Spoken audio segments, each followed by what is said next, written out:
Bonjour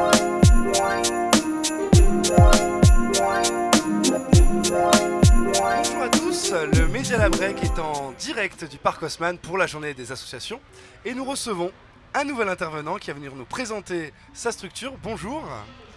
Bonjour. Bonjour, je vais vous laisser peut-être vous présenter vous déjà et puis après la structure. D'accord. Donc Emmanuel Charles, je représente dans ce débat Rencontre avec le Tiers-Monde. C'est un nom un peu ancien. C'est un centre de documentation et d'information pour le développement durable. Très bien. Au départ, le RITIMO, ça voulait dire Réseau d'information Tiers-Monde. Ça a été créé à la fin des décolonisations. Ça a été créé au moment, dans les années 85, où la notion de Tiers-Monde apparaissait, avec le besoin de montrer que le Tiers-Monde était vivant, il était actif, il était pluriel et il était aussi chez nous. Bon, maintenant le mot tiers-monde ne veut plus rien dire du tout, ça fait partie des mots grillés dans le langage. Donc on s'appelle encore RITIMO, mais ça ne veut pas dire ça. C'est le réseau des centres de documentation et d'information pour le développement durable et la solidarité internationale. D'accord.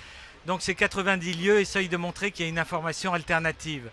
Essayent de montrer que lors de l'appropriation des nouvelles technologies, elles ne devaient pas servir à séparer les citoyens, mais devenir des outils pour le citoyen solidaire et former un citoyen ouvert sur les autres. Bien sûr. Dont tout notre travail sur les nouvelles technologies, dont notre travail dans les forums sociaux mondiaux et le travail sur le forum mondial des médias libres. Donc vous nous expliquez que vous avez eu un forum donc, cette année et donc la signature d'une charte. Donc peut-être nous en parler un petit peu plus. Voilà. Avec moi, du coup, Alors donc tous les 2 ans, il y a un forum social mondial. Les 2 ans avant, c'était à Tunis et 2 ans avant, c'était à Dakar. D'accord.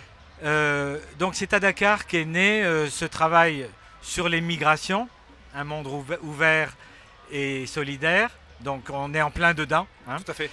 Et c'est à Dakar aussi qu'a commencé le travail sur la charte mondiale des médias libres. On l'a vu dans les révolutions arabes, on l'a vu dans les printemps arabes, que l'information est venue essentiellement de citoyens utilisant les nouveaux médias, utilisant les forums sociaux, les réseaux sociaux et utilisant aussi tous les outils qu'on a pu développer pour contourner le blocage des réseaux sociaux. C'est nos associations qui ont développé les clés Tor pour permettre à des gens dans des dictatures d'être ouverts quand même sur le monde.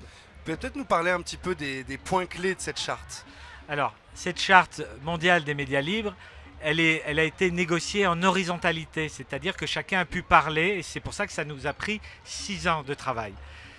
Cette charte, elle est là pas pour séparer les journalistes et les citoyens informateurs, mais elle est là pour montrer qu'on a des choix qui se ressemblent.